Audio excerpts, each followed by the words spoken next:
अंतर्राष्ट्रीय बाजार में ब्राजील की फसल की कटाई शुरू हो गई है और अर्जेंटीना में मौसम अनुकूल है। ब्राजील की सोयाबीन की आवक से चीन की डिमांड अमेरिकी सोयाबीन से हटकर ब्राजील में शिफ्ट हो जाएगी। अमेरिकी सोयाबीन निर्यात मांग अगर कमजोर हुई तो सीबीओटी सोयाबीन भी कुछ गिरावट दिखा सकता है। जानकारों के अनुसार सोयाबीन में मार्च अंत और अप्रैल के बाद फिर से सुधार देखने को मिलेगा। सोया तेल पर्याप्त स्टॉक, अधिक आयात और कमजोर डिमांड से 3 रुपए किलो तक की गिरावट दर्ज की गई। जनवरी महीने में सोया तेल का आयात 78% बढ़कर 4.5 लाख टन पहुंचने का अनुमान है। सरकार द्वारा TQR कोटे को खत्म करने के बाद आयातकों ने कोटे के जारी कर दिए गए हैं। सीबीओटी सोया तेल में गिरावट और KLC के उतार चढ़ाव से घरेलू बाजार में डिमांड बेहद कमजोर रही।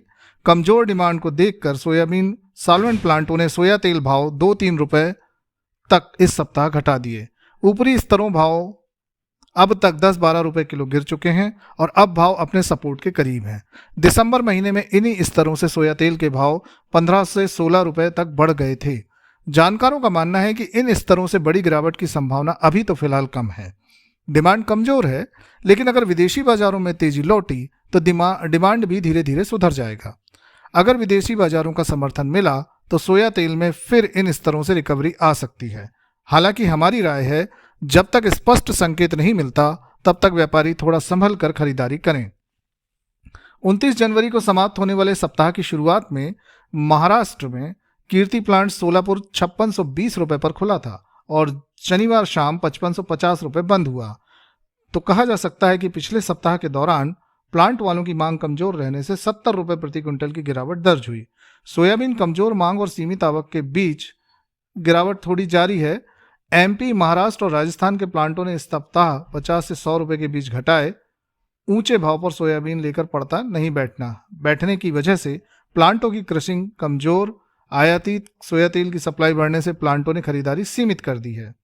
सोयाबीन के भाव घटने और सोया तेल के भाव स्थिर रहने से क्रश मार्जिन में सुधार हुआ है। मौजूदा समय में प्लांटों को क्रशिंग में मामूली नुकसान हो रहा है। क्रश मार्जिन में सुधार होने से प्लांटों की मांग बढ़ेगी, जिससे सोयाबीन में अधिक गिरावट की उम्मीद कम है। सोयाबीन में बढ़त के लिए सोया तेल और DOC के भाव में सुधार की जरूरत है। सरसों की फसल फरवरी के दूसरे सप्ताह से बढ़ेगी, जिससे सोयाबीन में बढ़त भी सीमित रहेगी।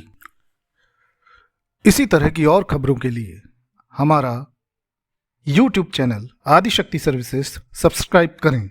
धन्यवाद।